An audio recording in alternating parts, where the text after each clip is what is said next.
Yanko arehosemu na ene Ghana de hye mpempema nkomana na esu etwa dwadwo ne nyina da NS Apostle Kwadwo Safo ebibiman ensroma kase a ehwen botina nanom wonse do Adom TV kase kopie mu okohwe sede no ma esikoso ewoni fie.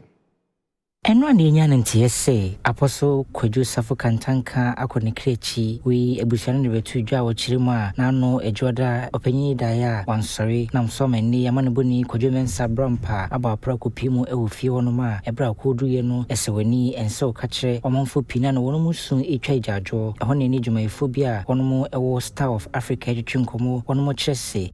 Apostle Dr. Kwadwo Safo Engineer 1 ye nya ne seso na asam kakra meka ne se ewiase we nyame ba asase we so a okwa onfa ni tumi enfa nko odane ni tumi no e de mo obi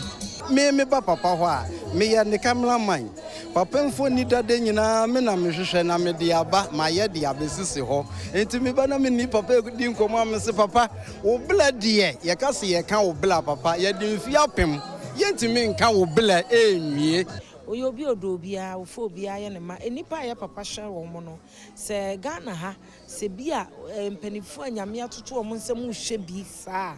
enka meka sa ho kire ebe kofom sanse edupon kese atutu wofra ne ntoma ewo tintim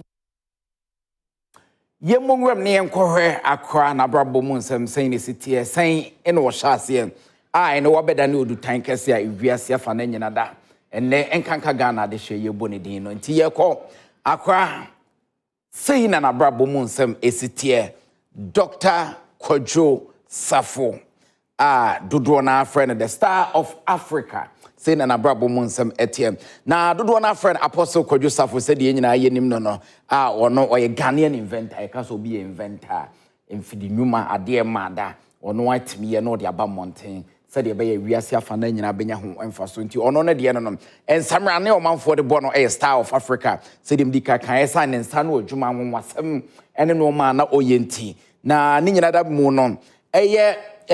September bosome ne da etoso dubaako afi wo ye mu na no ya wada ena akra etina nanom e wonse do eti da ye de wo no eye August bosome ne da etoso aduno ensia 1935 ene ye wo akwanti ububu na osese a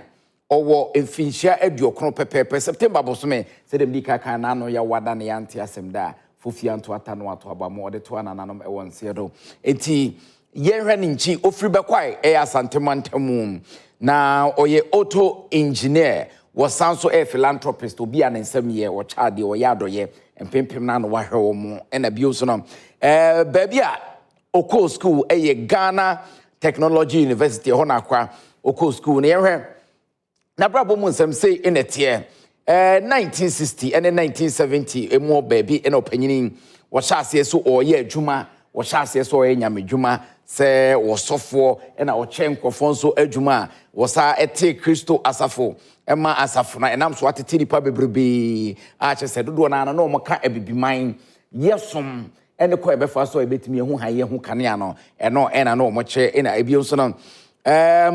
wuyi asori na kwato nchen ya wo mema dodo na enwuma ye ema bibia etimi koye asanso na obiebie enwuma ema foforo nso etimi enya bi ye no de Kantanka automobile ebaye I don't know musiesie ka etimi kasa wo mo wie ye fridge normal hodo chese normal de kasa ye ka anka ade be che na ebi nso no